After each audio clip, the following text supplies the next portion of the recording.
Bonsoir, bonsoir tout le monde. Merci Jean-Pierre pour cette introduction. Et avant de commencer ma présentation, je vais répondre à la question que tu as posée de savoir qu'est-ce que voulait dire le Dapnia.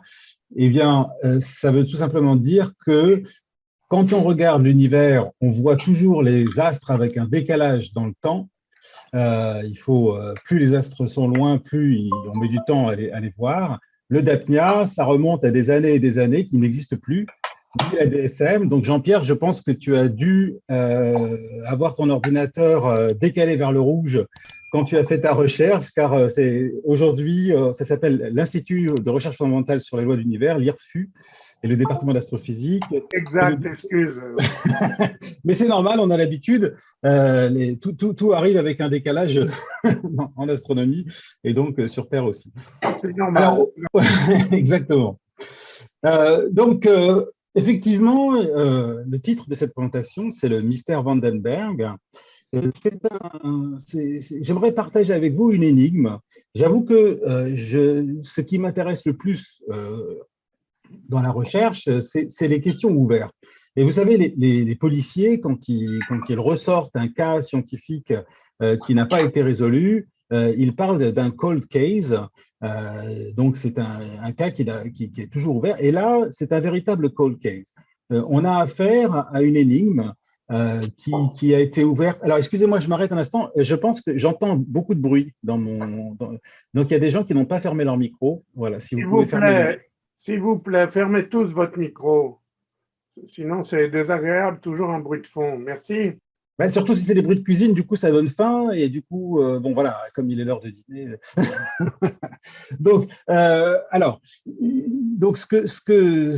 Ce cold case remonte à environ 64 ans. Il a 64 ans, mais vous allez voir qu'avec les découvertes récentes qu'on a réalisées avec les plus grands télescopes, on s'est rendu compte qu'il fallait ressortir l'affaire et que cette énigme avait potentiellement des implications majeures sur notre compréhension de l'histoire de l'univers et en particulier en lien avec ce que j'ai appelé le secret de la fécondité des galaxies.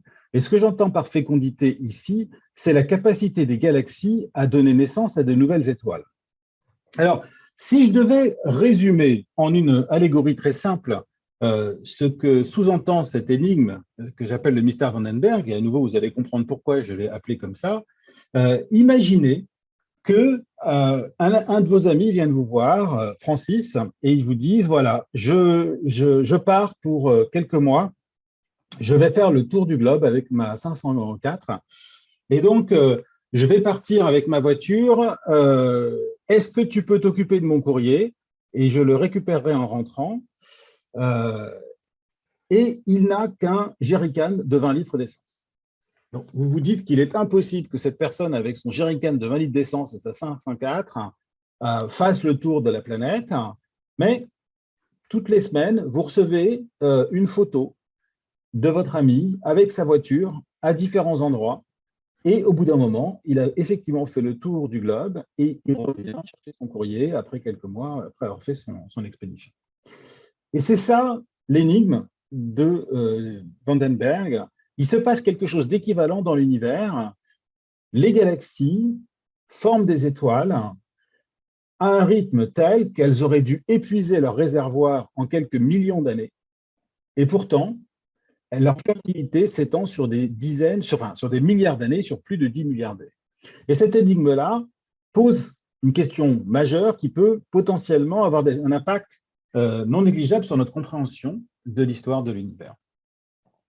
Alors, je vous rappelle que, quant à comprendre ce que signifie la fertilité de l'univers, que lorsque l'on parle de l'univers, bien entendu, ici, on parle de ce que l'on peut observer de l'univers, donc ce qu'on appelle l'univers observable. Donc, nous sommes sur un bateau, enfin sur une planète qui vogue dans l'espace autour d'une étoile, qui est même dans une galaxie. Donc, cette galaxie flotte dans l'espace comme d'autres galaxies. Et on a un horizon, de la même manière que quelqu'un qui serait sur un bateau a un horizon, on ne voit qu'une partie de l'océan. Donc, quand je vais parler de l'univers dans cette présentation, ce que j'entendrai, c'est la partie observable de l'univers qui est située à l'intérieur de cet horizon. D'accord. Donc, dans cet horizon, donc dans l'univers, entre guillemets, observable, on estime à partir d'un certain nombre d'observations et du fait que l'univers est relativement homogène aux très grandes échelles, on estime qu'il y a environ 200 milliards de galaxies. Et on quantifie la fertilité des galaxies de la même manière qu'aujourd'hui, vous savez qu'on étudie la fertilité des êtres humains et on s'est aperçu qu'elle a évolué au cours du temps. Et aujourd'hui, la fertilité de l'univers, elle est d'environ 9 474 naissances d'étoiles par seconde. Ça, c'est en prenant en compte le fait que les étoiles, lorsqu'elles naissent, ont des masses différentes et une masse qui est typiquement un peu plus que la moitié de la masse du Soleil, et c'est la masse la plus représentative des étoiles qui naissent. Alors nous, dans nos unités d'astronomes, on mesure cette fertilité avec une autre unité, 0,015 masse solaire par an dans une boîte d'1 mégaparsec de côté, c'est-à-dire 3 millions d'années-lumière.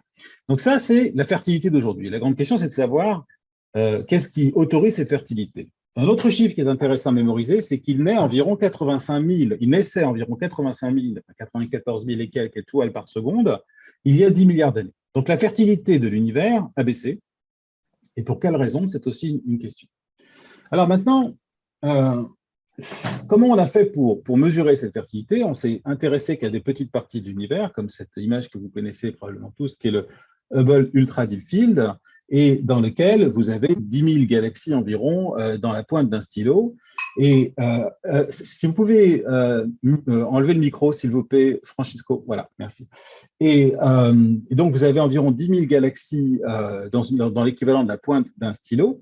Et on peut étudier certaines de ces galaxies, en particulier, voici une galaxie qui est située à une époque qui remonte à 9 milliards d'années dans le passé, qui est une galaxie, on voit à peu près une forme spirale qui ressemble un peu à la nôtre, mais dans un lointain passé. Et cette galaxie avait une fertilité telle qu'elle formait 10 fois plus d'étoiles que forme la Voie lactée à l'heure actuelle. Et ce qu'on a pu réaliser récemment, et je vous expliquerai comment un peu plus tard, c'est qu'on a pu mesurer le réservoir de matière grâce auquel cette galaxie peut former des étoiles, et donc estimer son espérance de vie, sachant qu'elle épuise ses réserves au rythme de 55 masses solaires par an, c'est-à-dire pas loin de 100 soleils par an. Pardon, pas loin de 100 étoiles par an, puisque les étoiles typiques sont un peu plus de la moitié de la masse du Soleil. Et l'espérance de vie de cette galaxie, c'est de 450 millions d'années. D'accord? C'était il y a 9 milliards d'années. Et donc, ce que l'on calcule, c'est que cette galaxie devrait former sa dernière étoile dans 450 millions d'années. C'est-à-dire il y a 8,5 milliards d'années. Voici un autre cas qui remonte à 10,6 milliards d'années, une galaxie. Donc, ce qu'on voit en blanc, c'est la lumière ultraviolette. Ce qu'on voit en rouge, c'est la lumière visible dans le référentiel de la galaxie. Et puis, les petits contours qu'on voit là, c'est là où est le réservoir de matière qui sert à former des étoiles. Je vous le dis à présent, ça a été mesuré très récemment grâce au radiotélescope ALMA, qui permet de mesurer les réservoirs de matière et donc estimer l'espérance de vie. Celle-ci forme ces étoiles à un rythme plus élevé, qui est environ 80 fois la Voie lactée, et elle forme environ 2 étoiles par jour. Son espérance de vie est de 175 millions d'années. Donc, elle est censée, telle qu'on la voit là, cesser de former des étoiles dans 175 millions d'années. Donc, si maintenant on reprend notre petite image du Hubble Ultra Deep Field, donc cette région profonde de l'univers qui nous sert de référence, et qu'on distribue les galaxies au cours du temps dans un cône avec leur décalage vers le rouge qui va nous donner l'information de l'époque lointaine dans le passé où elles se trouvent, eh bien, on retrouve nos deux galaxies à des époques du passé avec une certaine espérance de vie. Et maintenant, croyez-moi, quand on estime pour la totalité des galaxies pour lesquelles on a fait les mesures l'espérance de vie des galaxies, on découvre qu'il y a une limite, c'est-à-dire qu'il y a environ 9 milliards d'années pour ces galaxies-là. Donc, enfin, pour toutes les galaxies qui étaient avant auraient dû former leur dernière étoile il y a environ 9 milliards d'années. Ça, c'est un problème, parce que le Soleil est né il y a 4,56 milliards d'années. Et donc, d'après ce qu'on sait de l'univers du passé, il n'y avait plus de réserve pour former des étoiles. Donc, notre ami Francis, qui veut faire le tour de la Terre, a épuisé son jerrycan de 20 litres d'essence Et pourtant, il continue de rouler. Et cette énigme, en fait, j'ai réalisé il y a quelque temps que en fait, cette énigme avait été posée le 29 juin 1957 par Sidney Vandenberg, qui s'est aperçu que des collègues avaient mesuré les réservoirs de matière autour du Soleil dans le disque de la Voie lactée, et il avait constaté que si aucun approvisionnement extérieur n'était disponible, le gaz présent dans le voisinage solaire sera épuisé dans environ 700 millions d'années. Alors, soit on vit une époque formidable qui est la veille. Excuse-moi, Oui, bien sûr. tu peux revenir à la slide précédente? Oui. Pour être sûr qu'on a bien compris, ça veut dire qu'il y a 9 milliards d'années, il ne devrait plus y avoir d'étoiles. Plus de naissance de nouvelles étoiles. C'est-à-dire que il pourrait y avoir, voilà, c'est ça. Il peut y avoir des étoiles qui étaient nées avant, mais il ne pourrait pas y avoir de nouvelles étoiles qui seraient nées parce que les réserves auraient été épuisées. Et dans le cas de la Voie lactée, c'est aujourd'hui, quand on regarde le réservoir de matière dans la Voie lactée, on s'aperçoit qu'elle a de quoi, au rythme où elle forme des étoiles, continuer de former. Donc, vous avez une voiture qui a un réservoir, votre indicateur vous dit qu'il vous reste tant de litres d'essence, vous savez que vous allez pouvoir faire 150 km, point barre. Vous ne pouvez pas aller où vous voulez. Or, ce que dit Vandenberg, c'est que c'est peu probable. Pourquoi? Parce qu'il regarde autour de lui et il voit qu'autour du Soleil, oui, des étoiles naissent, et puis autour de la Voie lactée, d'autres galaxies forment des étoiles, et que ça serait étonnant qu'elle soit celle qui va s'éteindre et qu'on soit dedans, juste qu'on la regarde à ce moment-là, la veille à l'échelle cosmique du moment où elle va arrêter de former des étoiles, elle va devenir stérile. Et il en déduit que n'ayant pas une population majeure de galaxies passives, mortes, qui ne forment plus d'étoiles, c'est qu'il y a un secret, un mystère, une énigme, quelque chose qui nourrit notre galaxie. Et lui, il prône une hypothèse qui est le fait que les étoiles, lorsqu'elles meurent, rendent la matière qui les a formées dans le milieu interstellaire et pourrait servir à former de nouvelles étoiles. Alors, cette masse qui retourne depuis les étoiles, effectivement, c'est quelque chose qu'on prend en compte dans nos calculs, dans nos modèles, mais l'estimation réaliste de ça ne permet pas de résoudre son mystère. Alors, ce qui est étrange, et c'est pour ça que je parlais d'un cold case tout à l'heure, c'est que depuis 1957, cette énigme a été mise sous le tapis. Et c'est une énigme majeure. Et depuis 1957, la raison pour laquelle elle a été mise sous le tapis, c'est peut-être parce que on pouvait tout à fait imaginer que, par exemple, la Voie lactée, effectivement, arrêterait de former des étoiles, mais il se trouve que très récemment, on a pu mesurer les réservoirs qu'il y a dans les galaxies, et on a donc pu voir la matière interstellaire dans les galaxies. Alors, cette énigme de savoir s'il y a des réserves pour mettre des étoiles, il faut savoir que, en fait, moi-même, je me suis rendu compte à quel point on a résisté en termes d'humanité pendant très longtemps. J'étais étonné, moi-même j'étais très étonné de voir à quel point on avait résisté à l'idée qu'entre les étoiles qu'on voit dans le ciel, il y ait de la matière.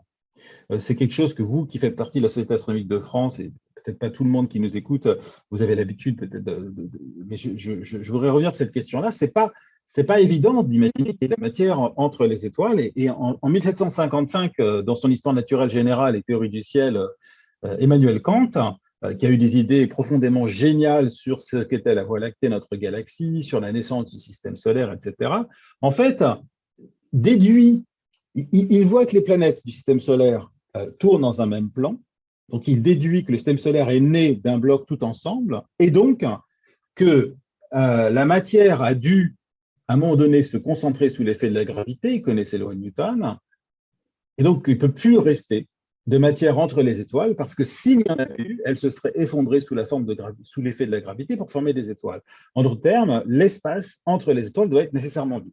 Alors, c'est des débats qui ont commencé depuis longtemps, bien sûr. Pour les atomistes, on savait qu'il fallait qu'il y ait du vide entre les atomes parce que sinon, ils ne pouvaient pas bouger. Pour Aristote, à l'inverse, le vide n'existe pas, la nature a horreur du vide. Je pense que, disons qu'a priori, on pourrait se dire que l'idée d'Aristote est un peu simpliste, et pourtant, quand on y pense, lorsqu'une pomme se détache d'un arbre, la probabilité qu'elle sache que la Terre est en dessous, en fait, comment fait-elle pour savoir que la Terre est en dessous et qu'il faut qu'elle tombe vers le bas? Il faut bien qu'il y ait une information qui arrive à la pomme. Mais si vous dites qu'il y a un vide absolu, c'est-à-dire un vide non seulement de matière, mais même d'information, puisque l'information serait véhiculée par quelque chose, par un média. Donc vous avez un vide absolu, la pomme ne peut pas savoir que la Terre est en dessous. Et elle n'a aucune raison de tomber. Donc l'idée d'Aristote ne paraît pas complètement idiote, c'est que c'est impossible. Et en réalité, je crois que beaucoup de nos enfants, lorsqu'ils sont à l'école et qu'on leur dit que la gravité, c'est que la Terre attire la Lune à distance, et qu'ils disent moi, la physique, c'est pas pour moi, j'y arriverai jamais, en fait, c'est eux qui ont raison. Parce que c'est vraiment impossible. Aujourd'hui, on parle de théorie des champs et on revient avec une présence finalement de la Terre alors, pour la gravité qui courbe l'espace-temps à l'endroit où se trouve la pomme ou la Lune, et pour les interactions électromagnétiques et autres avec des champs. Donc en fait, l'idée d'un vide absolu n'existe pas. Pour René Descartes, le vide ne peut pas exister puisque seule la matière peut avoir une étendue spatiale. Donc si une partie du ciel était vide, alors ce vide aurait une étendue spatiale, ce qui est une propriété de la matière, donc contradictoire. Bon, voilà, ce sont des raisonnements un peu logiques. Et puis pour Emmanuel Kant, pour lui, c'est un fait qui est absolument hors de doute. Donc en fait, quand quelqu'un comme Emmanuel Kant, par exemple, fait des raisonnements logiques, on suit sa logique et c'est très puissant. Lorsqu'il dit c'est absolument hors de doute, c'est-à-dire que c'est un argument d'autorité, là vous pouvez commencer à douter, puisqu'il n'est plus dans la logique. Et effectivement, c'est là où il s'est planté. Mais le reste, il a été extraordinaire.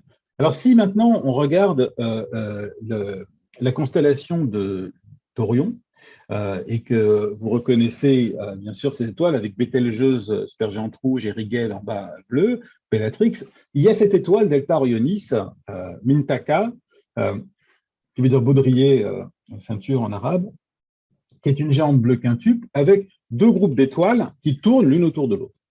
En 1904, Johannes Hartmann fait une découverte troublante. Il se rend compte que ce système présente une propriété qu'on ne peut pas expliquer naturellement s'il y a vraiment du vide entre les étoiles. Il regarde ces deux groupes d'étoiles qui tournent, et donc lorsque une des étoiles s'éloigne de nous, sa lumière est décalée vers le rouge, et quand elle se rapproche de nous, sa lumière est décalée vers le bleu.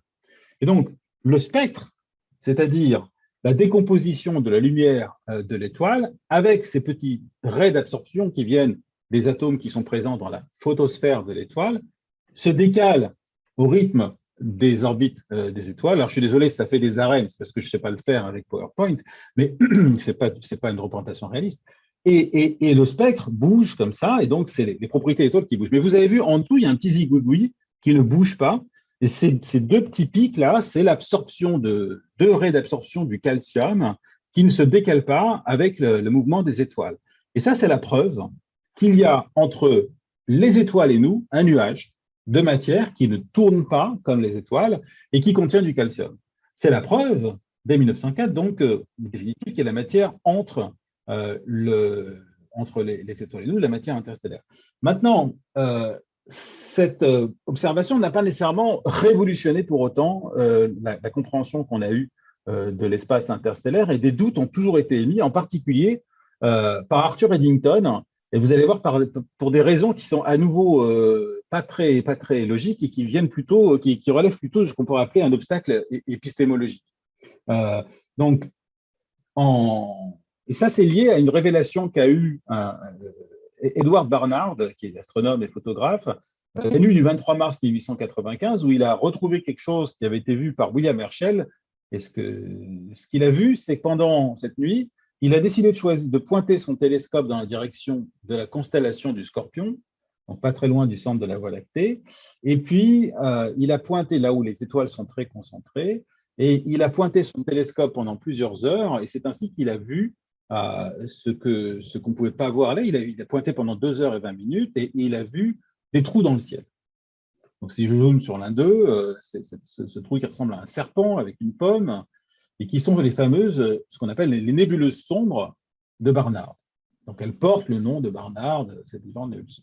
Mais ce qu'il dit, c'est qu'aucune description ne peut donner l'idée de la beauté réelle et des signes distinctifs d'une de ces nébuleuses, comme si l'entière nébuleuse occupait une région vacante entre les étoiles. Ces régions vides du ciel, pour lui, sont très intéressantes et importantes. Alors, quand il publie ça, l'éditeur dit que c'est un problème parce que si c'était vraiment des régions vides, on devrait voir les étoiles qui sont en arrière-plan et en avant-plan, et comme on ne les voit pas, ça semble être autre chose.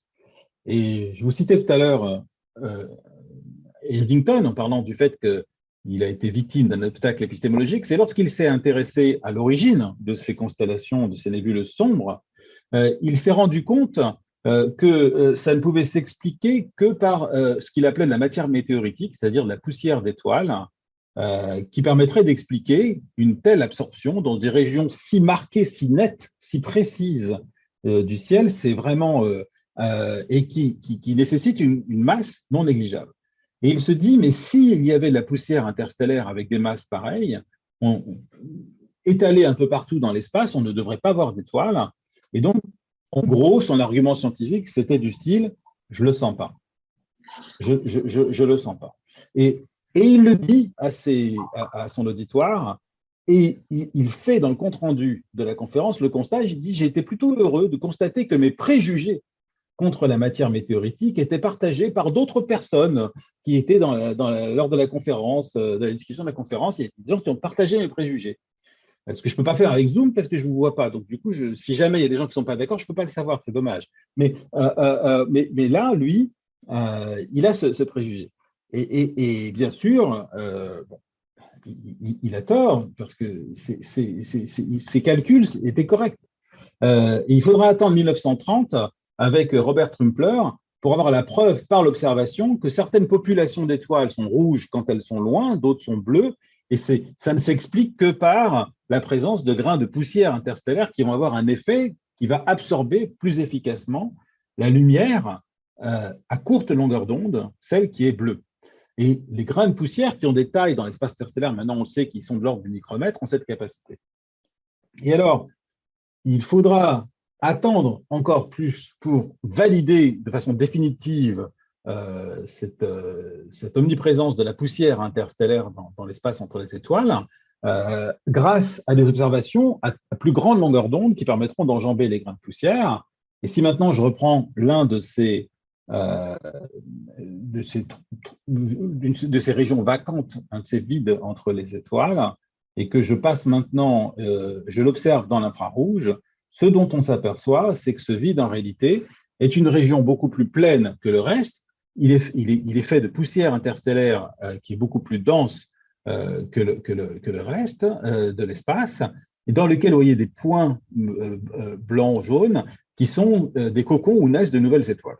Et donc, les régions les plus obscures de la Voie lactée, ce que les Indiens des Andes reconnaissent comme étant les formes du lama, du renard, de la vigogne dans leur mythologie, les Incas, et où ils disent que c'est le lieu où se réunissent les vivants et les morts, eh bien, en réalité, c'est les poussières d'étoiles faites des étoiles mortes qui donnent naissance à de nouvelles étoiles et qui sont la clé de la fertilité de la galaxie où les étoiles naissent dans ces rivières. Et il y en a une qui est extraordinaire, parce que quand on la regarde, elle ressemble au Nil, qui est le fleuve qui donne la fertilité, qui a donné pendant longtemps la fertilité aux rives du Nil dans le désert égyptien, en y apportant du limon, et dont les Égyptiens disaient qu'il y avait la Voie lactée, c'était le Nil céleste, et on voit à gauche une de ces rivières qui ressemble à la vue du ciel du Nil, et ce que j'aime appeler des rivières célestes, qui sont la clé de la fertilité de l'univers. Alors, en tout cas, dans les galaxies. Donc, il y a donc de la matière interstellaire, on peut calculer la quantité de cette matière. Maintenant, je vais vous dire comment. Maintenant, on sait qu'elle est là, et on va utiliser cette émission pour estimer l'espérance de vie d'une galaxie. Alors, pour faire ça, et remonter à la source des rivières célestes où naissent les étoiles, on utilise ALMA avec ses 60 antennes, ce radiotélescope qui permet, grâce à l'interférométrie, d'aller combiner les télescopes pour avoir l'équivalent d'un télescope selon la résolution qu'on veut obtenir, qui est d'environ 1 km, et qui nous permet d'aller étudier et quantifier la quantité de matière interstellaire qu'il y a dans les galaxies. Donc, quand vous voyez une galaxie comme ça, vous voyez qu'il y a des régions qui absorbent la lumière, c'est de la poussière qui rayonne dans l'infrarouge. Alors, comment on fait?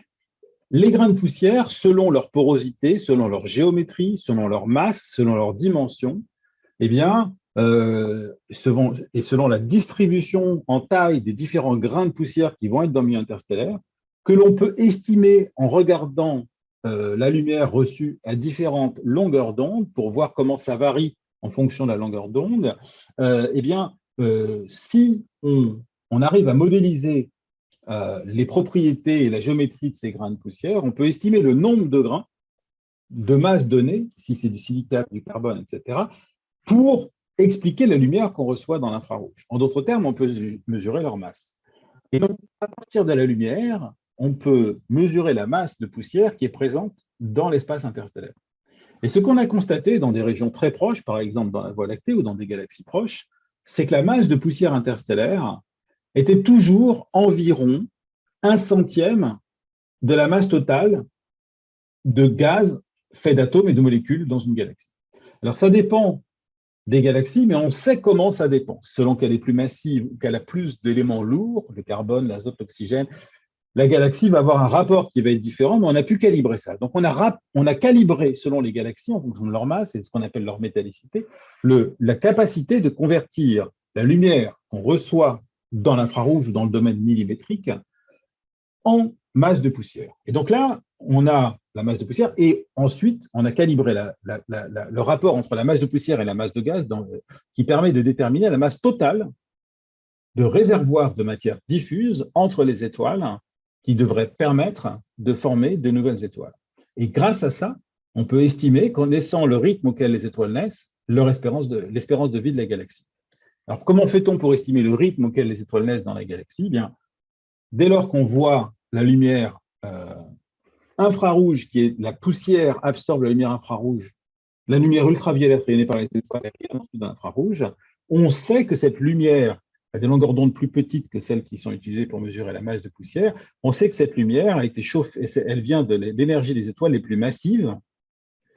Et ces étoiles massives, elles vivent quelques millions d'années.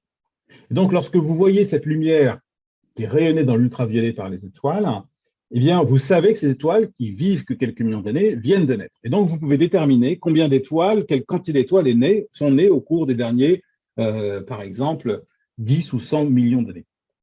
Ça vous donne un rythme de formation d'étoiles, une fertilité de la galaxie. Et donc, quand on compare les deux, on arrive au constat que j'ai fait tout à l'heure, c'est-à-dire qu'au rythme où les étoiles naissent dans une galaxie, en quelques centaines de millions d'années, le réservoir va être épuisé. Alors, on a une autre technique pour valider le fait que le constat et donc que cette énigme est correcte. Ce qu'on fait, c'est qu'on utilise le fait qu'il y a dans l'espace interstellaire des molécules qui, lorsqu'elles se cognent, vont vibrer et vont être excitées. Et lorsqu'elles vont libérer cette énergie d'excitation en vibrant ou en tournant, eh bien, elles vont le libérer à des longueurs d'onde ou à des fréquences extrêmement précises qui correspondent à leur état, à un saut d'état, selon la mécanique quantique, d'un état de vibration à un autre. Et grâce à ça, on peut reconnaître, comme les touches d'un piano, selon que c'est un La, un Do, un Ré ou un Sol, vous allez savoir à quelle molécule vous avez affaire. Le secret, c'est que les charges électriques sont plus proches de l'oxygène que du carbone quand vous avez une molécule de monoxyde de carbone. Et donc, lorsqu'elle vibre, vous avez la charge électrique qui bouge et donc vous avez une variation des propriétés électromagnétiques et vous allez rayonner de la lumière, vous allez libérer de la lumière. Ces molécules sont principalement cognées par les molécules d'hydrogène, l'hydrogène moléculaire qui est le plus abondant, mais qui, lui, comme ce sont deux hydrogènes qui ont tous les deux la même charge, lorsqu'ils vibrent, il n'y a pas tellement de déplacement de charge électrique et donc on n'a pas facilement la capacité de détecter le dihydrogène. Donc indirectement, on va détecter par exemple le monoxyde de carbone qu'on voit à droite et puis on va déduire la présence de molécules et de gaz dans l'espace interstellaire. Et quand on compare les deux techniques, on s'aperçoit que le résultat est le même. Ça ne tient pas plus que quelques centaines de millions d'années. Donc ça, c'est vraiment le mystère Vandenberg. C'est cette énigme qu'il a posée en 1957, elle s'applique à toutes les galaxies. Tout à l'heure, je vous ai montré il y a 10 milliards d'années, mais si vous placez il y a 5 milliards d'années, il y a 2 milliards, il y a 11 ou 12 milliards d'années par rapport à aujourd'hui, chaque galaxie que vous observez a une espérance de vie de quelques centaines de millions d'années. On n'en trouve pas, à part quelques cas rares, mais qui vivront 1 milliard d'années et 10 milliards d'années, il n'y a rien. Donc ça veut dire quoi? Ça veut dire qu'il manque un chaînon, il y a un chaînon manquant dans notre histoire. Vous savez, quand on regarde le Soleil, il s'est passé la même chose. On s'est rendu compte que si on prenait en compte la gravité comme source d'énergie du Soleil, ce qui avait été proposé par Kelvin et Helmholtz en 1850, eh bien, si on récupère simplement l'énergie gravitationnelle lors d'une contraction du Soleil, on pourrait estimer qu'il pourra vivre de l'ordre de 100 millions d'années. Et on sait que le Soleil existe depuis 4,56 milliards d'années. C'est donc une autre source est à l'œuvre. Et c'est bien entendu pas la contraction, mais les réactions nucléaires. Et il y a donc un équilibre parfait entre les réactions nucléaires et la gravité qui se compensent. L'ensemble aboutit à ce qu'on appelle la séquence principale des étoiles. C'est-à-dire que du fait de cette autorégulation des étoiles entre la gravité qui comprime et les fusions qui chauffent et dilatent, toutes les étoiles sont sur une même relation qui dénote l'harmonie du monde des étoiles. Quand vous connaissez la masse ou la température d'une étoile, vous connaissez sa puissance lumineuse. Et puis ensuite, bien sûr, quand elle sort de l'équilibre, elle devient une géante ou une supergéante. Et là, c'est parce qu'elle n'est plus dans cet équilibre. Donc, la corrélation entre les étoiles, dans ce diagramme Hertzsprung-Russell, est la preuve d'un équilibre, d'une harmonie, d'une autorégulation du système qu'on appelle étoile. Eh bien, on a découvert récemment qu'il existait la même chose pour les galaxies. Cette fois, l'objet que vous étudiez n'est plus une étoile, mais c'est 100 milliards d'étoiles avec de la poussière, des molécules, des atomes, un trou noir, des explosions de supernovae, des spirales plus ou moins marquées ou pas, des barres, un bulbe, un halo, des interactions, présence dans une galaxie ou dans le champ, enfin, des propriétés extrêmement riches. Et malgré toute cette richesse des propriétés, les galaxies suivent une corrélation analogue aux étoiles, qu'on a pour cela appelé la séquence principale des galaxies, et qui reflète la même idée. Il doit exister un équilibre, une harmonie, une autorégulation dans les galaxies qui vient compenser le mystère von Neuberg. La formation d'étoiles qui épuisent les réserves en quelques centaines de millions d'années, c'est l'équivalent de la gravité pour une étoile. À nous de découvrir la fusion nucléaire, c'est-à-dire le chaînon manquant pour comprendre pourquoi les galaxies continuent avec un rythme universel de former des étoiles. Que veut dire la séquence principale des galaxies? C'est que si vous trouvez une galaxie dans une image du ciel, à une certaine distance de la Terre, vous mesurez sa masse, c'est-à-dire la quantité d'étoiles vieilles qu'elle a formées il y a des milliards d'années, vous pouvez en déduire avec une précision assez fine sa fécondité, le rythme auquel elle donne naissance à des étoiles. Or, cette galaxie peut avoir une forme tout à fait différente d'une autre, un environnement différent de cet autre, un trou noir au centre tout à fait différent de cet autre, et néanmoins, les deux galaxies, si elles ont la même masse, vont former leurs étoiles au même rythme. Ça, c'est profondément troublant et c'est si difficile à comprendre que les modèles sur lesquels on travaille, les simulations numériques à base d'ordinateurs, de supercalculateurs qui essayent de reproduire l'histoire de l'univers, échouent lorsqu'ils essayent de reproduire ça.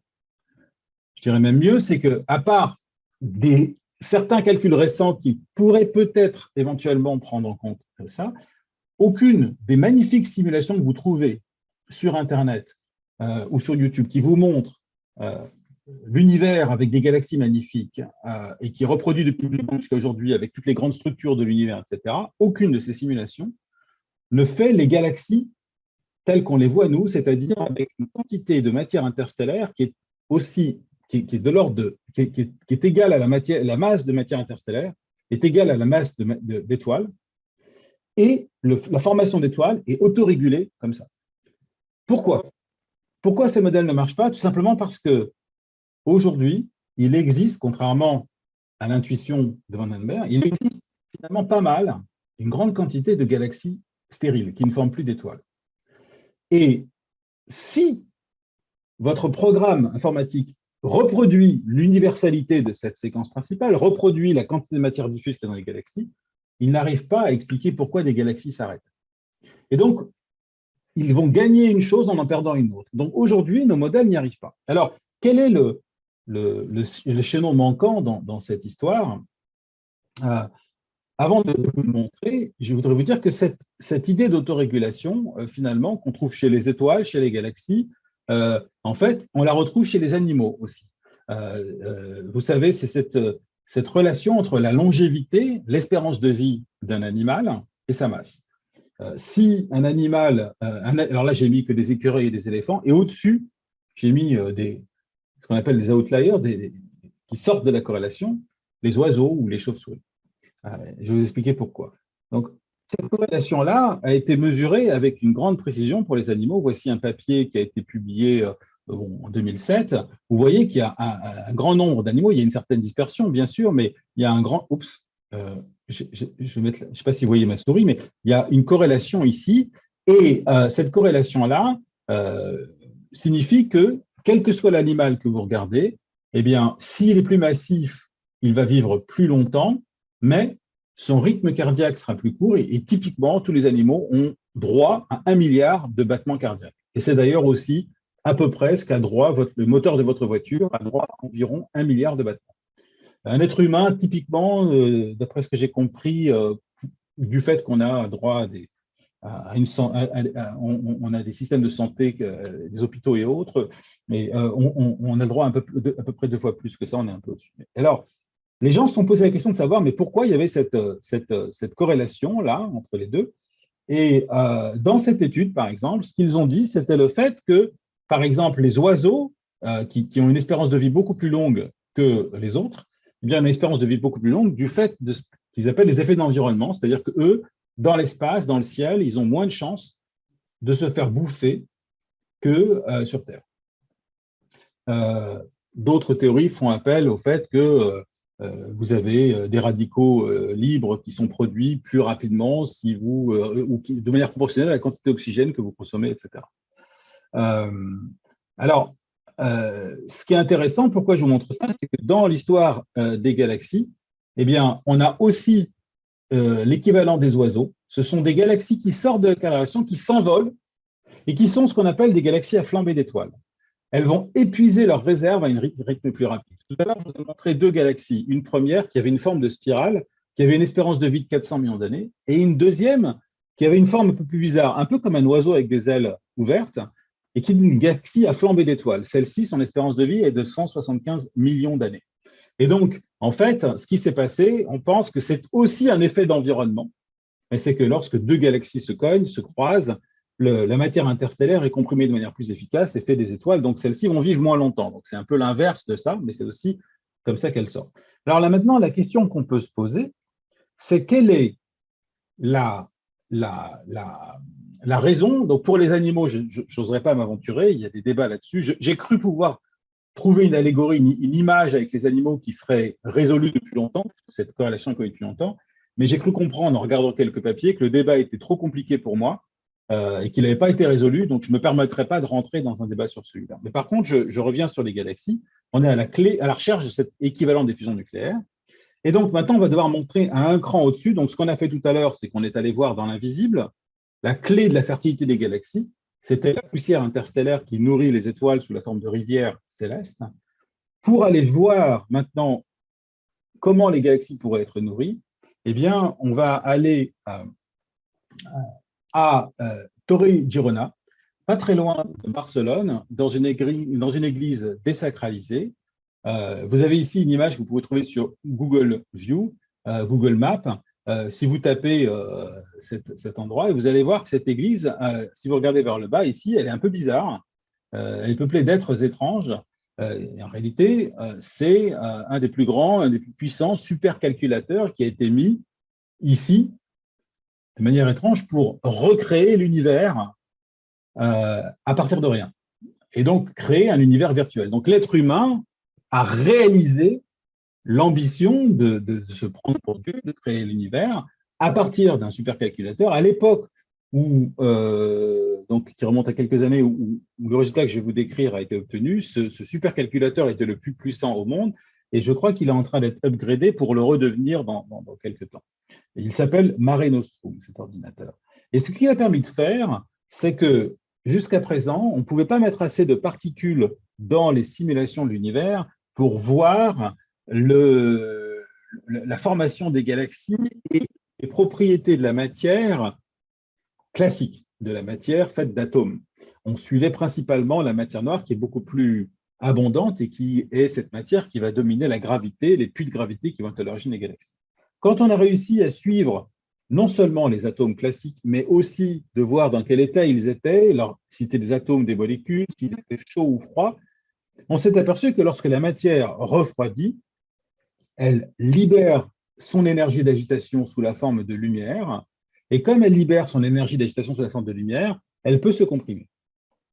Et ce qu'elle fait, c'est qu'elle prend des formes comme cette image, cette vue d'artiste le montre, qui est une autre forme de rivière que je vous propose d'appeler des fleuves cosmiques, qui nourrissent les galaxies et qui sont des cathéters qui viennent les nourrir.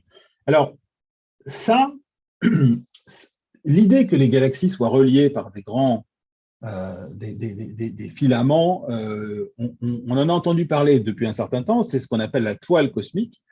Mais la toile cosmique, c'est quelque chose qui est à une autre échelle que ce que je vous montre là. La toile cosmique, c'est sur des centaines de millions d'années où il y a des alignements de galaxies qui dessinent quelque chose qui ressemble à une toile d'araignée ou une structure en éponge, etc. Ce dont je vous parle ici, c'est d'une hypothèse née de réalisation virtuelle d'univers qui n'est pas validée. On n'a pas encore la preuve que cette image que je vous montre là est vraie. Pour la raison toute simple que la matière diffuse qui tomberait dans les galaxies, si elle existait,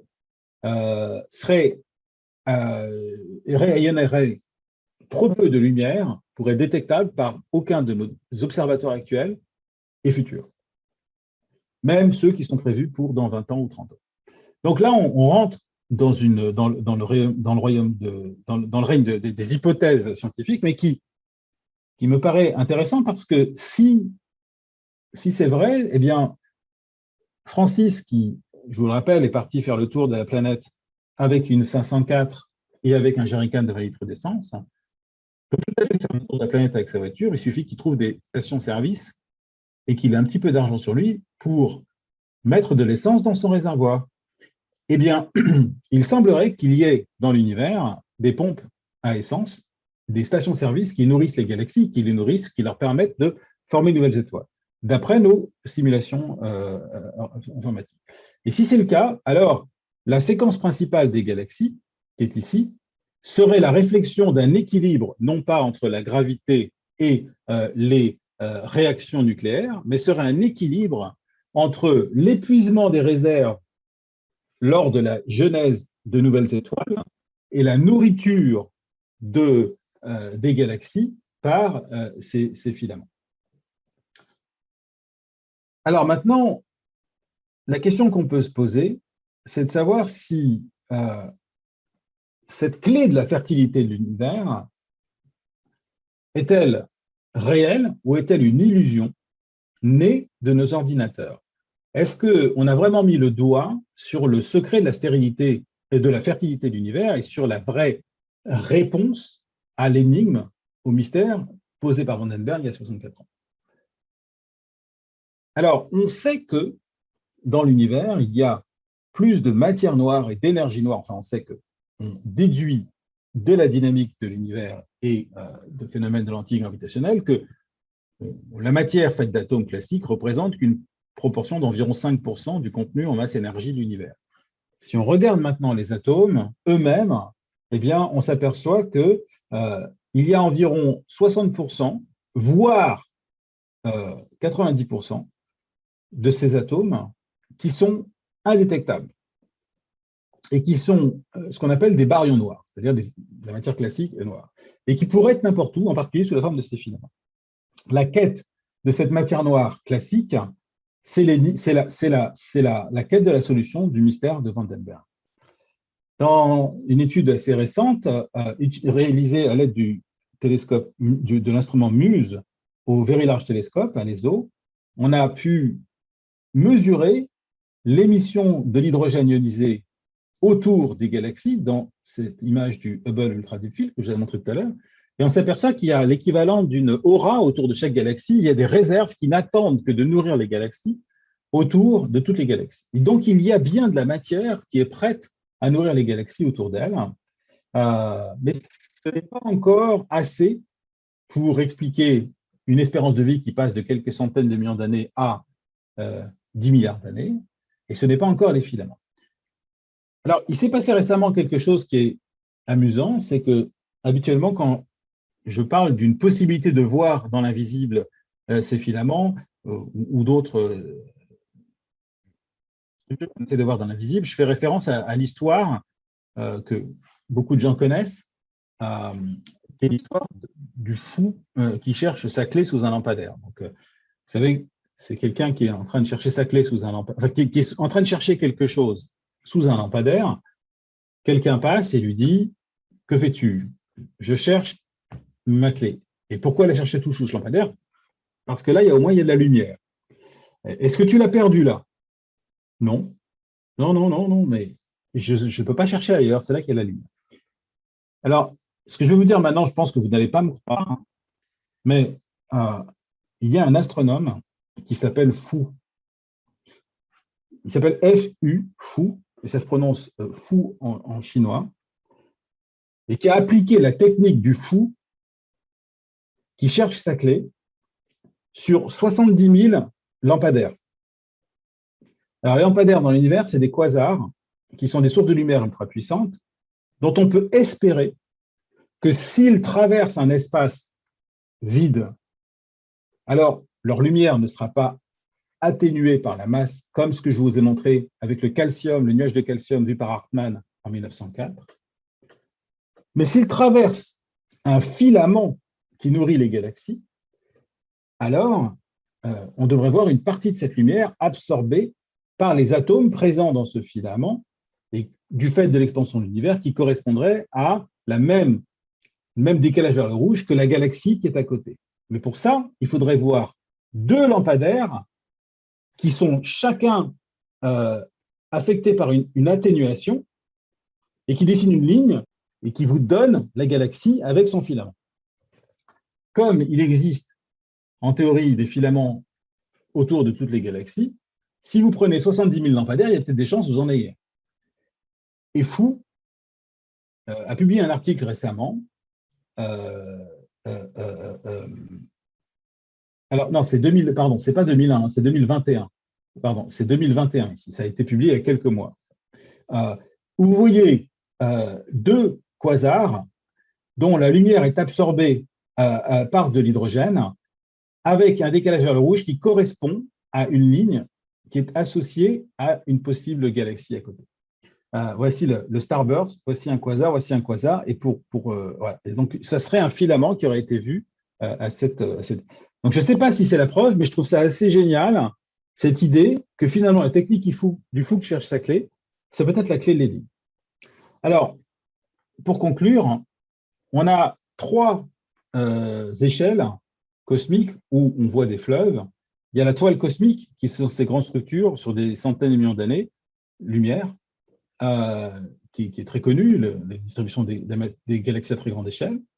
Puis, si c'est validé, ces fleuves cosmiques, typiquement trois relativement coplanaires, qui nourrissent les galaxies, et dont on pense, d'après des simulations récentes, que le décalage qu'il y a entre le filament et le centre de la galaxie fait que lorsque la matière coule, elle agit sur la galaxie comme l'eau sur un moulin et elle la fait tourner. Et ça résoudrait, si c'est le cas, l'une des grandes énigmes qui est la découverte de galaxies spirales en rotation dans l'univers très lointain, dont on n'arrive pas bien à expliquer la formation et dont le moment angulaire, le fait qu'elle tourne, serait nourri comme un moulin dont l'eau passe et fait tourner, et qui serait à l'origine des disques galactiques qu'on observe par cette présence. Donc, ça serait une preuve indirecte de la présence de ces filaments cosmiques.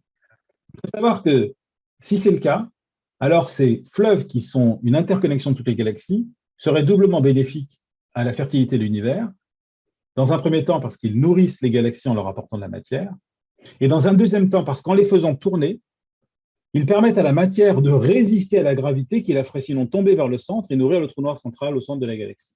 Et c'est grâce à la rotation de la Voie lactée que la matière interstellaire de la Voie lactée reste en suspension et remplit les espaces vides, ce qui résout l'énigme d'Eddington, qui était de savoir, ou de Kant, comment la matière peut-elle rester en suspension. Elle reste en suspension parce que la galaxie tourne.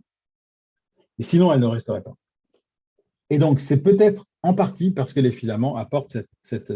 Donc, ils auraient un double rôle. Et puis, quand on regarde à l'intérieur des galaxies, ce seraient des rivières cosmiques qui seraient à l'origine de la fertilité des galaxies. Alors maintenant, dernière chose, et j'en finis, je vous laisse me poser des questions si cela vous dit. Si les filaments cosmiques sont une réalité, alors comment expliquer que des galaxies cessent de former des étoiles, elles deviennent stériles, mortes, alors que la plupart de la matière classique, des atomes, sont en dehors des galaxies et ne demandent qu'à couler le long des fleuves cosmiques? Comment se fait-il qu'il existe des déserts dans le cosmos alors qu'il y a des sources d'eau et qu'il pleut partout? Alors, voici la galaxie Messier 87 au centre de l'amas de la Vierge. Et quand on a utilisé le Event Horizon Telescope et qu'on a regardé en combinant plusieurs télescopes, dont ALMA, au cœur de cette galaxie, on s'est aperçu qu'il y avait un trou noir combiné avec d'autres données. Donc, on a pu estimer la masse à 6 milliards de masses solaires et qui, je ne rentre pas dans cette discussion, c'est juste 2 points. Le premier, c'est que lorsque la matière s'arrête de tourner, elle tombe et elle nourrit un trou noir. C'est ce qui explique pourquoi les trous noirs ont une masse proportionnelle à la matière qui ne tourne pas dans l'univers. Vous avez dû entendre parler du fait que les galaxies ont des trous noirs en leur centre. La masse des trous noirs était environ 1/1000 de la masse des galaxies. En réalité, c'est faux. C'est 1/1000 de la masse qui ne tourne pas. Donc, des bulbes galactiques. Le disque, lui, si vous rajoutez un disque autour du bulbe, ça ne change pas la masse du trou noir, tout simplement parce que la matière résiste à la gravité et continue de rester là pour former des étoiles. Effectivement, les étoiles naissent dans les disques et dans les bulbes, il n'y a plus de formation d'étoiles et ils nourrissent le trou noir central. Ensuite, ce qu'on s'est aperçu, c'est que ce trou noir-là, du fait que la matière venait tomber, ne tombait pas en ligne droite, mais un petit tourbillon autour, avait des jets dans Messier 87 qu'on a accusé d'être des tueurs de galaxies qui auraient peut-être provoqué la stérilité de cette galaxie. En réalité, on sait aujourd'hui qu'un grand nombre de galaxies ont des trous noirs avec des jets et forment des étoiles sans aucun problème. Les jets traversent la galaxie. Et donc, il semblerait que ce soit pas ça la clé de l'énigme. Donc, il manque une pièce au puzzle, et je vais conclure sur ça. Cette pièce, on l'a peut-être découvert récemment, toujours avec ALMA, en faisant des sondages de l'univers dans les domaines des ondes millimétriques, et où on a découvert peut-être la pièce manquante du puzzle. Ce sont dans des trous dans les images du télescope spatial Hubble, toujours cette image la plus profonde, etc., ces images plus profondes, des sources de lumière dans le domaine des longueurs d'onde millimétriques qui sont des galaxies qui forment des étoiles et des rythmes de plusieurs centaines de masses solaires par an et qui existaient dans le passé, qui sont analogues à l'échelle d'une galaxie complète aux trous dans le ciel dont j'ai parlé tout à l'heure, c'est-à-dire ces nébuleuses sombres. Ce sont des véritables galaxies qui sont tout entières sombres, invisibles totalement, et qui ont été qu'on a récemment découvertes et qui seraient peut-être la clé de l'origine des galaxies les plus massives et l'explication pour laquelle il y aurait eu une extinction de cette ère des dinosaures, parce qu'on n'en voit plus du tout aujourd'hui, cette extinction massive de ces dinosaures cosmiques viendrait peut-être de leur masse et de leur voracité, de leur volonté d'attirer la matière avec leur gravité déjà très, très forte, probablement parce qu'ils sont dans des régions qui donneront naissance à cette galaxie. Comme vous le savez, si vous versez de l'eau dans un bol, l'eau rentre dans le bol. Si maintenant vous montez votre bouteille d'1 mètre au-dessus du bol, vous versez l'eau, elle ressort tout de suite. Les puits gravitationnels qu'offrent ces galaxies dinosaures, la matière qui tourne autour d'elles, qui est autour d'elles, sont très profonds et la matière, lorsqu'elle tombe, elle ressort immédiatement. Et c'est peut-être ça la clé. En tout cas, ça, c'est une autre histoire qui serait l'énigme des cimetières de galaxies, où cette fois, le secret non pas de la fécondité, mais de la mort des galaxies. Voilà, je vous remercie. Bravo. Chérie, amène-moi 3 aspirines, s'il te plaît. C'était hard, mon cher David. Super, David. Mais il y présentation. Il y a un filament entre les 2 lampadaires quand même. C'est le fil électrique qu'il y a entre les 2 lampadaires. Je vais lui dire, je vais envoyer un mail à Pour lui dire qu'est-ce que c'est que cette histoire de fou. Bon, mes amis, est-ce que vous avez des questions? Donc, si je comprends bien, si je peux résumer, comme je dis toujours en langage de boucher, la fécondité des galaxies est liée au fait qu'elles ont des stations-service dans l'univers, je schématise, et ces stations-service, c'est ce filament. Exactement. Voilà. Alors, c'est du fait qu'il y a… C'est exactement ça. En fait, on n'est pas trop schématique dans le sens où on n'a pas la preuve définitive de leur existence. Et donc, indirectement, si vous voyez votre copain faire le tour de la Terre avec son jerrycan de 20 litres, c'est qu'il a dû le remplir quelque part. Ça vous paraîtra totalement évident. Vous n'avez pas besoin d'aller vérifier qu'il y a des stations-service. Vous savez qu'il a rempli son essence. Et donc, nous, on est à peu près au même niveau de raisonnement. D'accord. Alors, Jean-Pierre Dor, tu as une question. Oui, elle est assez basique. C'est l'histoire de la poule. Bonsoir à tous. L'histoire de la poule et de l'œuf. Est-ce que finalement, on part d'un nuage protostellaire qui va former les premières étoiles? Parce que quand on parle de galaxies qui génèrent des étoiles, ça veut dire que c'est déjà constitué d'étoiles. Mais au départ, c'est bien des nuages qui sont constitués d'hélium, de particules plus lourdes, etc., qui vont former des étoiles qui ensuite vont se mettre en mouvement dans des grands systèmes qu'on va appeler des galaxies. Donc, c'est un peu en fait, ensuite, oui. et je vais terminer ma question pour ne pas prendre trop de temps des autres. Et ensuite, on n'a pas parlé de la synthèse, de la nucléosynthèse du début de l'univers. Est-ce qu'on peut imaginer que ces filaments ils seraient le résultat finalement des premières minutes de l'univers où il y a eu obligatoirement des réactions de fusion thermonucléaire?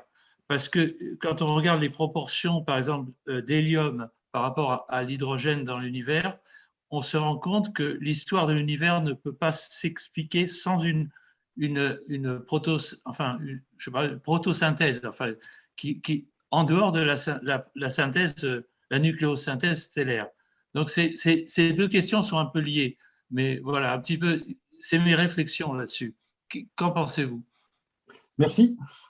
Donc, par rapport à la première question, un des points que vous avez soulevé, c'était le fait de dire on forme d'abord des étoiles qui vont se réunir et former une galaxie. En fait, si vous faites ça avec un ordinateur, ça ne fonctionnera pas pour la raison suivante.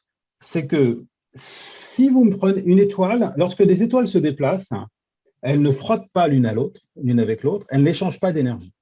Donc, si vous prenez un ensemble d'étoiles qui sont soumises à la gravité, lorsqu'une étoile tombe, elle accélère. Son énergie gravitationnelle devient une énergie cinétique et elle ne ralentit pas. Et donc, vous avez un gaz qui est très agité qui ne fera jamais un disque fin comme ce que vous voyez dans la Voie lactée. Vous ne pouvez pas faire une galaxie avec un disque fin que vous voyez dans la Voie lactée à partir d'un nuage d'étoiles. C'est impossible. Si vous lâchez une balle sur le sol, elle va rebondir et progressivement, elle va rester au sol. Pourquoi?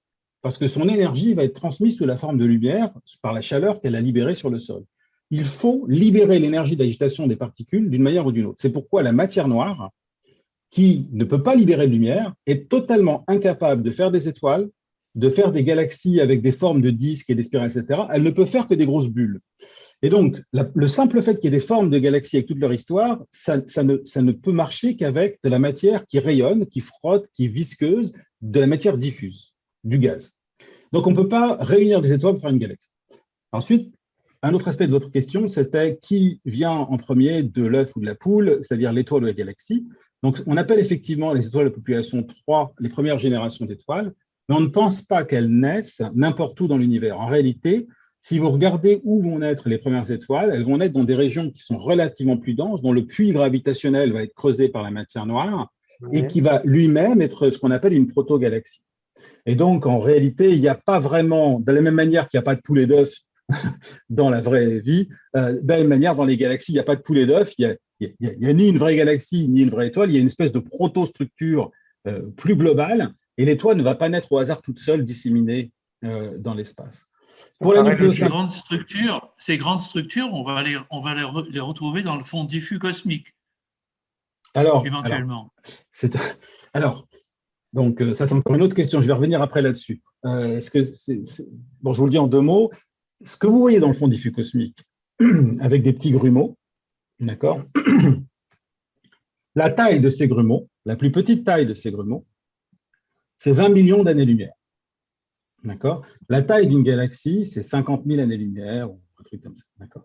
Donc, c'est des tailles qui sont plus grandes que les plus grands amas de galaxies, que toutes les plus grandes structures. Donc, quand on dit ce sont les germes des galaxies d'aujourd'hui, on vous ment. En réalité, on ne vous ment pas complètement, on vous ment un petit peu parce qu'il faut bien qu'on vous raconte des histoires. Moi, je vous parle de dinosaures, vous allez me dire, mais il n'y a pas de dinosaures dans l'espace, machin. Parce qu'on est obligé de vous raconter un petit peu de bobard pour faire passer une certaine pilule.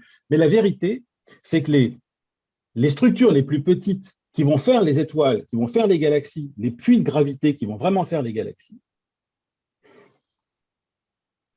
ils sont complètement détruits en termes d'atomes par la lumière qui… C'est comme si vous vouliez faire des glaçons dans de l'eau qui est dans une casserole en train de bouillir. Il n'y a aucun moyen de faire des glaçons. Donc, la matière classique est affectée par la lumière dans un univers ultra chaud, comme c'était le cas primordial, ne peut pas faire les petites structures. Les petites structures sont faites de matière noire, qui font des petits puits gravitationnels que vous ne voyez pas dans la carte. Ce que vous voyez dans la carte, c'est des structures plus grandes qui reflètent des hétérogénéités et dont, quand vous extrapolez leur distribution à des plus petites tailles que vous ne voyez pas, vous permettent de déduire qu'il existe des puits de gravité de matière noire qui sont là. Mais ce n'est pas parce que vous ne voyez pas et que si vous aviez un plus grand télescope que le télescope Planck qui a fait l'image, vous les verriez. Vous voyez bien qu'il n'y a aucun projet de satellite européen ou américain d'aller faire un plus grand télescope Planck pour voir ça, parce qu'elle n'existe pas. Tout simplement parce que les petites structures sont faites que de matière noire. Donc, ce n'est pas les mêmes. Alors ensuite, la dernière chose que vous avez posée, c'est la nucléosynthèse primordiale. Bien sûr qu'il y a une nucléosynthèse primordiale, bien sûr qu'il y a 25% d'hélium, bien sûr, etc. Et tous ces calculs que je vous montre, et moi, je vous résume ça en disant, regardez, on met ça dans une église, on fait tourner la mayonnaise et ça vous donne des filaments. Bien entendu qu'il faut prendre des coefficients de refroidissement qu'on appelle les coefficients d'Einstein qui vont dépendre de la structure, du nombre d'atomes des différentes, etc., avec la nucléosynthèse, etc. Bien sûr qu'on vous cache la recette parce que c'est trop compliqué. Mais vous avez il faut prendre ça en compte. OK. J'ai plein de questions. Alors, je passe la parole à Xavier Collat. Tu fais court, Xavier. Alors, tu peux brancher ton micro?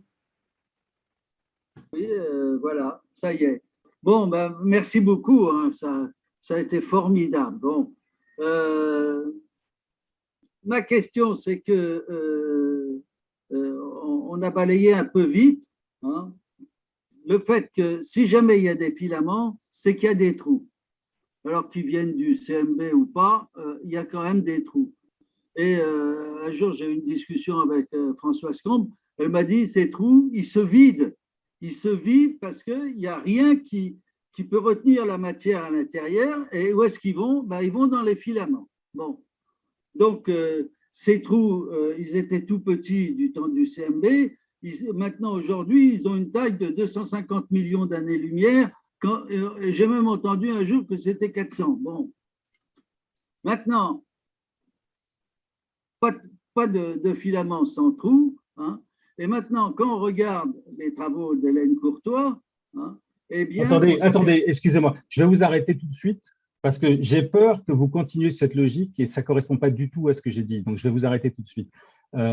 C'est pour ça que je vous ai remontré le diagramme. Les trous dont vous parlez, et la raison pour laquelle vous êtes confus entre 200 et 400, etc., c'est parce que en fait, les astronomes parlent en parsecs et en années-lumière.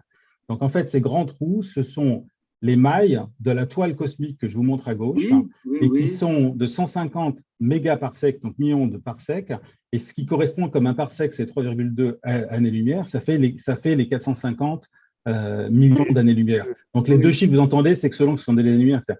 Les filaments dont je vous parle n'ont rien à voir avec ça. Mais rien. Non, il faut bien comprendre. Hein. C'est des dimensions dont je vous parle, moi, qui sont de quelques dizaines et centaines de milliers d'années-lumière. Donc, la grande toile cosmique dont vous parlez, c'est quelque chose qui est observé, qu'on connaît depuis longtemps, qui n'est pas une découverte récente et qui est quelque chose dont on peut discuter si vous voulez. C'est un sujet en soi. Oui, on peut parler des mouvements des galaxies, la Niakia et tout ça. Mais c'est un autre sujet. Oui. Hélène Alors. Courtois, elle prouve quand même les filaments. Elle montre quand Non, même que. ça n'a rien à voir. Je vous le répète. Ce que fait Hélène Courtois n'a rien à voir avec ce dont je vous parle là, parce qu'elle, ce dont elle parle, c'est le mouvement des C'est pas le galaxies. même ordre de grandeur. C'est pas le D'accord. même ordre de grandeur, ça n'a rien à voir. Je dis pas ça D'accord. pour vous clouer le bec, hein, parce que c'est juste pour éviter la confusion, parce qu'on a vite fait d'avoir des confusions. C'est pour ça que je me suis cassé la tête à faire ce dessin. D'accord, c'est bien. On passe à une question. Je m'excuse, Xavier, il y a du monde. Hein. Oui, oui, ah bah, Jacques Boucher, tu avais une question. Tu es là, Jacques? Ou alors je transmets ta question. Bon. La masse totale. Alors, la question de Jacques, c'était celle-ci. La masse totale de la matière visible est-elle constante ou n'est-ce pas mesurable? Voilà. Ah ben voilà, Jacques, il est là. Oui, je parlais de la masse de la matière visible, Oui. sachant qu'il y a bien entendu la matière visible et la matière noire, mais est-ce qu'on est sûr que la masse matière visible est constante et qu'il n'y a pas d'échange entre matière noire et matière visible? Alors, bon, il faut savoir qu'ici, on ne peut pas être sûr de grand-chose, étant donné qu'on n'est même pas sûr que la matière noire existe. Hein. Donc, Ça démarre bien. voilà, il faut reconnaître qu'on travaille dans un certain contexte et les simulations dont je vous ai parlé qui prédisent l'existence des filaments supposent une certaine matière noire et qui, si elle n'existe pas, changera la donne et fait que ces filaments peut-être n'existent pas parce qu'ils sont faits de matière classique, mais n'empêche qu'ils suivent le lit de la rivière creusé par la matière noire. Dans le modèle qu'on a actuellement, c'est très difficile de faire un échange entre les deux parce que la propriété de la matière noire, c'est qu'elle n'est pas capable de générer de la lumière et que si elle était capable de générer de la lumière, au-delà d'un certain seuil, on la verrait. Alors que les atomes classiques, ce qui fait leur propriété, c'est qu'ils ont des charges électriques et qu'ils subissent des interactions électromagnétiques et qu'ils rayonnent de la lumière. Il suffit que vous les cogniez pour qu'ils se mettent à rayonner.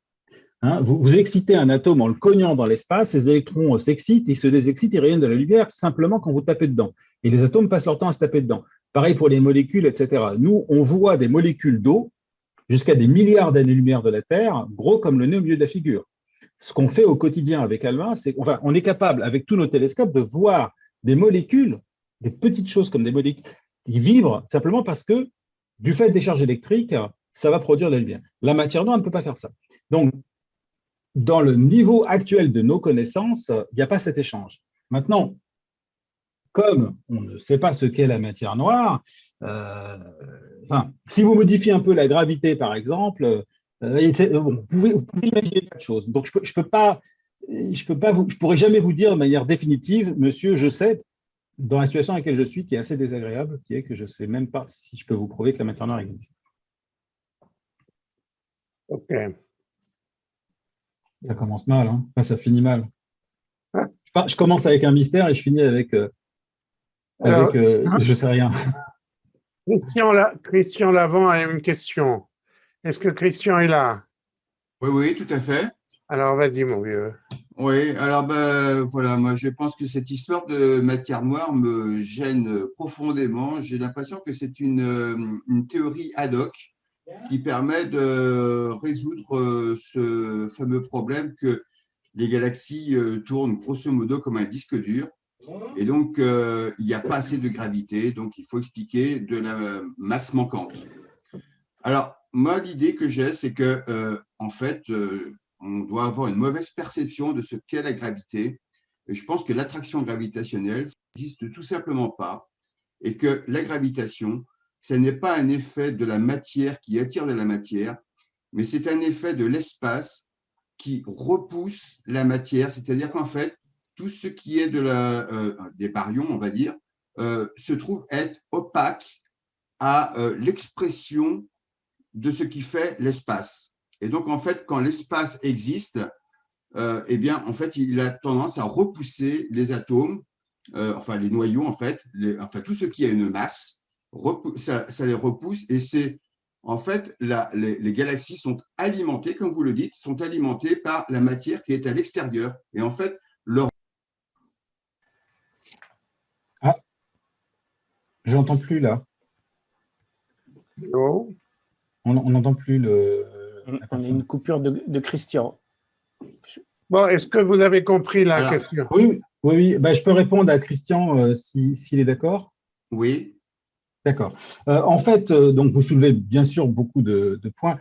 Je dirais que c'est un. Bon, j'ai écrit un livre qui s'appelle À la recherche de l'univers invisible, dans lequel justement je propose 5 niveaux d'illusion pour discuter de ça. Et effectivement, il y a des théories aujourd'hui, il y a des théories qui proposent de remettre en question la gravité. On n'a pas la preuve que la gravité, par exemple, existe à des échelles inférieures au dixième de millimètre.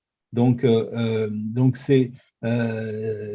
peut tout à fait se poser toutes ces questions. Vous avez raison. La difficulté, c'est que on peut imaginer des choses qui intuitivement expliquent tout et qui peuvent très bien expliquer 90% de tout ce qu'on ne sait pas faire.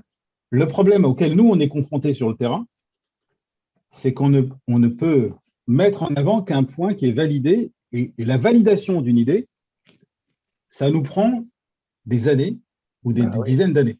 Et donc, dans ce que vous dites à la fois, il y a un questionnement de la gravité, et vous avez raison, et il y a aujourd'hui toute une forte communauté, avec par exemple la théorie de la gravité émergente, avec des tas de choses, l'univers holographique, etc., qui ne sont pas rien, et qui sont, parce qu'effectivement, la matière noire, l'énergie noire, c'est troublant, etc.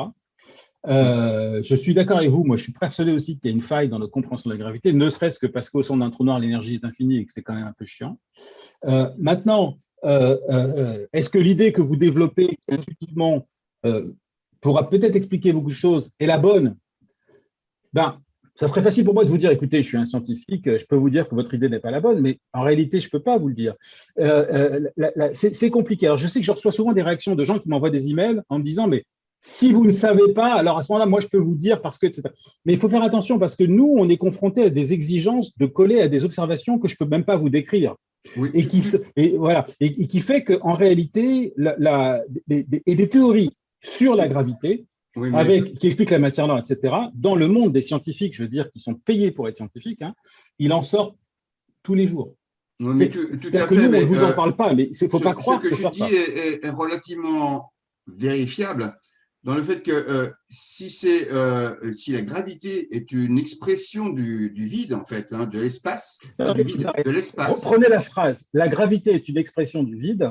De l'espace, pas du vide, de l'espace. Mais même, le mot dès que vous rentrez dans une théorie, ça expliquerait comment se comportent les galaxies, c'est que en fait, la matière qui est à l'extérieur, enfin à la périphérie de la galaxie, est soumise à la pression de l'espace intergalactique qui est immense, alors qu'à l'intérieur de la galaxie… Je préfère vous arrêter parce qu'en fait, je ne peux pas, comme je vous l'ai dit, oui. vous savez, on est dans un temps limité et vous pouvez donner une théorie comme ça. Et toute personne peut faire ça. Et je ne peux même pas vous dire, je peux rien faire avec ça. Vous comprenez? Je ne peux rien faire avec ça. Je ne peux pas décemment vous donner une réponse quelle qu'elle soit, parce que je ne peux pas dans le temps imparti, etc. etc. Et si même on avait plus de temps, ce n'est pas une heure. Oui, c'est des années pour chaque test. C'est ça qu'il faut comprendre. C'est ça qu'il faut comprendre. Et donc, vous me mettez dans une situation, c'est pour ça que je me suis permis de vous couper, parce que vous me mettez dans une situation dans laquelle je ne peux pas répondre. OK. Bon, là, j'ai un commentaire de Jean Brice, qui nous dit « Je croyais que les filaments avaient été vus par MUSE, par le télescope MUSE en 2021, mais je crois que… » L'instrument MUSE sur le VLT. Je crois que vous l'aviez dit, hein, il me semble. Voilà, ça, c'est l'observation de MUSE, voilà. C'est la première chose que j'ai montrée. Donc, MUSE, c'est ce que vous voyez en bas, à gauche. Ce que vous voyez, c'est l'halo de gaz d'hydrogène que vous voyez là. Donc, effectivement, quand vous regardez les communiqués de presse, on dit, on parle de la matière classique manquante, etc. Et effectivement, c'est extraordinaire ce qui a été fait avec MUSE. MUSE est un instrument, mais extraordinaire. Il y a un taux de pression au télescope qui est énorme. Ils ont réussi à avoir des réservoirs d'hydrogène autour des galaxies, ce que vous voyez en bleu ici. C'est extraordinaire. C'est fantastique. Il y a des tas de choses qu'ils ont vues. C'est vraiment une prouesse énorme. technologiques, etc. D'ailleurs, on est en train de proposer maintenant, enfin, Roland Bacon et nous, on est aussi impliqués, mais Roland Bacon propose un nouveau muse pour le VLT dans d'autres langages. Néanmoins, ce n'est qu'un petit bout de l'énigme. Et ce n'est pas encore ces fameux filaments. Vous voyez bien que vous ne voyez pas vraiment. Après, vous pouvez me dire, ah, mais si, parce que si je regarde là, ça fait comme un filament, etc. Mais on n'en est pas encore là. Ce qu'on voit, c'est qu'il y a de la matière diffuse. Donc voilà, effectivement, ça a fait un pas en avant, mais ce n'est pas encore ça. D'accord. Alors ensuite, sur YouTube, on a quelques questions. Patrick Minot qui pose la question, mais comment sont alimentés les filaments en énergie? Alors, ça, c'est une bonne question. Et quel est voilà, est-ce que c'est l'énergie initiale? Est-ce que c'est le Big Bang? Voilà. Voilà. Donc, en fait, ce que vous avez, c'est vous avez de la matière qui est soumise à la gravité, qui peut rayonner parce que c'est fait d'atomes de la lumière et qui va refroidir. Alors, par exemple, par effet, par exemple, lorsque vous avez de la matière, vous avez différents processus, comme ce qu'on appelle l'effet de rayonnement de refroidissement, quand vous avez une particule chargée qui se déplace et c'est ce qu'on appelle le rayonnement Bremsstrahlung. Enfin, il y a différentes sortes de lumière qui va faire que la matière va refroidir. Donc, ces filaments, c'est la composante parmi la matière qui est entre les galaxies, qui est la plus froide. Et du fait qu'elle est froide, elle est moins agitée et elle s'écoule vers les galaxies. Ensuite, l'énergie qui fait qu'elle coule, c'est l'énergie gravitationnelle. L'énergie fondamentale de tout, c'est la gravité. D'accord. Ok. La matière noire doit jouer un rôle capital dans cette histoire. Non, c'est une question d'encelade. C'est tout à fait correct. C'est la matière noire qui est, de la même manière que dans un lac, vous avez de l'eau, mais parce que vous avez, comment dire, si vous enlevez l'eau du lac, vous avez toujours la terre qui est creusée. Eh bien, le creux, le puits de gravité est fait par la matière noire, aussi bien pour la galaxie que pour les écoulements des fleuves cosmiques. C'est tout à fait. Okay. Question suivante qui est relative au Soleil. Quelqu'un qui est inquiet sans doute pour notre Soleil. Est-ce qu'en partant de ce principe, on peut imaginer que notre Soleil donc ne s'éteindra jamais puisque notre galaxie, elle aussi, aurait la capacité de se régénérer par ce phénomène de station-service?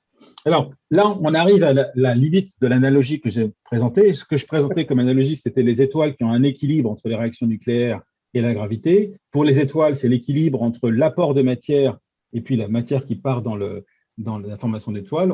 En général, on montre ça, on appelle ça le modèle baignoire. Vous avez une baignoire avec un trou, c'est les problèmes classiques qu'on peut donner.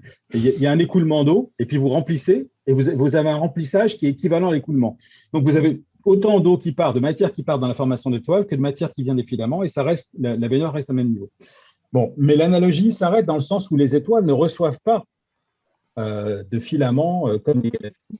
Elles pourraient en théorie, mais en pratique, la matière qui était autour de l'étoile et des planètes, on les voit avec ALMA aujourd'hui, ça a été vidé par le système solaire, c'est d'ailleurs ce que disait Kant, et en fait, notre Soleil n'est pas nourri en permanence. Il perd du poids en permanence. Sa masse diminue à chaque seconde du fait des réactions nucléaires et une perte de masse qui rayonne en lumière. Donc en fait, il perd de la masse. Et même la pression de radiation repousserait cette matière interstellaire, oui. Si elle… Oui. Hein, oui, on est dans une bulle vide à cause de cette pression de radiation. Tout à fait. Ensuite, beaucoup de félicitations, de compliments. Je crois que ça se termine. On va peut-être arrêter là. Voilà, il faut se garder de donner des réponses simples à des questions complexes. Commentaire de Jean-Jacques. Et réciproquement, comme dirait Pierre Dac. Et lycée de Versailles. Voilà. Eh bien, écoutez, mes chers amis, on remercie beaucoup David Elbaz. Superbe. Compte rendu dans quelques jours, peut-être une semaine ou deux, parce qu'il va falloir que je digère un peu tout ça et que j'écrive le moins d'erreurs possible. Ça va être dur. Je vous souhaite à tous de bonnes vacances. Prenez soin de vous. Attention, le virus est toujours là quand même. Et je vous donne rendez-vous au 8 septembre. Mais vous aurez des nouvelles sur les sites Internet. Voilà, bonnes vacances à tous. Merci à toute l'équipe. Merci David. C'était formidable. Maintenant, j'ai compris le rôle des filaments. Eh bien voilà, j'espère que je ne vais pas faire des cauchemars là-dessus. En tout cas, C'était Et on- formidable, bravo. Et on Et pensera effectivement, David vous a parlé de son bouquin sur l'univers invisible. Ça vaut vraiment le coup de l'acheter. Hein. Il est relativement récent. Il a quoi, 1 an ou 2? En fait, et puis voilà, sur ça, et puis il y a un autre livre qui va sortir sur la lumière et qui sera à la rentrée. Il n'est pas encore D'accord. imprimé. On Bon, repensera alors la effectivement, on a beaucoup de remerciements, mais là, bon, on y est habitué, donc on ne va pas s'arrêter là-dessus. Bon, merci David, merci à tous. Bonsoir Merci. Thierry, Bonsoir. Franck, vous arrêtez l'enregistrement, s'il vous plaît, donc on peut dire des bêtises à partir de maintenant. Bonsoir à tous.